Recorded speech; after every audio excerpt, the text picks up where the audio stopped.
This is HE News. The United States military is moving significant naval and air assets toward the Middle East, as President Donald Trump warns that an American armada is heading toward the Gulf. The moves have raised fresh questions about whether Washington is preparing for another confrontation with Iran.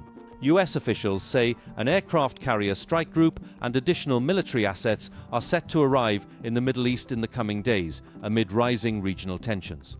Speaking on Thursday, President Trump said the deployment is focused on Iran. "We're watching Iran. We have a big force going towards Iran," Trump said, adding that the military buildup is meant as a precaution. "And maybe we won't have to use it," he said, "but just in case, we have a big flotilla going in that direction." One of the centerpieces of the deployment is the aircraft carrier USS Abraham Lincoln, which altered its course from the South China Sea more than a week ago and is now heading toward the Gulf. Its strike group includes Arleigh Burke-class destroyers armed with Tomahawk cruise missiles, capable of striking targets deep inside Iranian territory.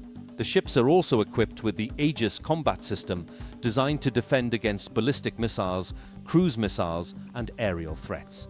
The US last carried out a major military buildup in the region in June, just days before striking 3 Iranian nuclear sites during Israel's 12-day conflict with Tehran. Those attacks reportedly included more than 30 Tomahawk missiles launched from submarines, as well as airstrikes by B-2 bombers.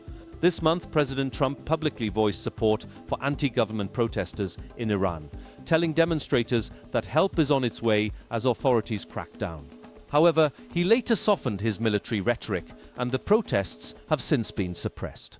When asked whether he wanted Iran's supreme leader, Ayatollah Ali Khamenei, to step down, Trump declined to answer directly, saying only that Iran knows what we want. He also claimed that US threats prevented Iranian authorities from executing more than 800 protesters, a claim Iran has strongly denied. Iranian state media reports that more than 3,100 people were killed during the unrest, including civilians and members of the security forces. A US official, speaking anonymously, told Reuters that Washington is also considering deploying additional air defense systems to the Middle East. Such systems would be critical in protecting US bases in the event of an Iranian retaliation. The United States has maintained a large military footprint in the Middle East for decades. Between 40,000 and 50,000 US troops are currently stationed across the region.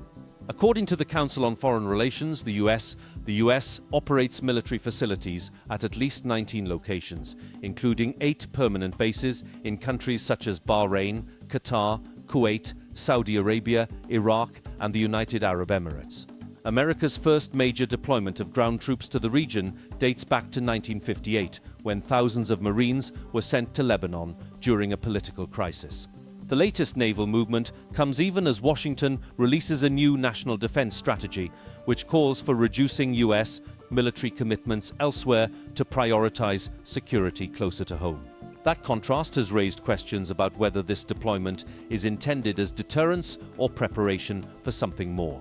For now, US officials say the force is meant to send a message, but with tensions already high, the presence of powerful military assets in the Gulf adds another volatile element to an already fragile region. You're watching HE News.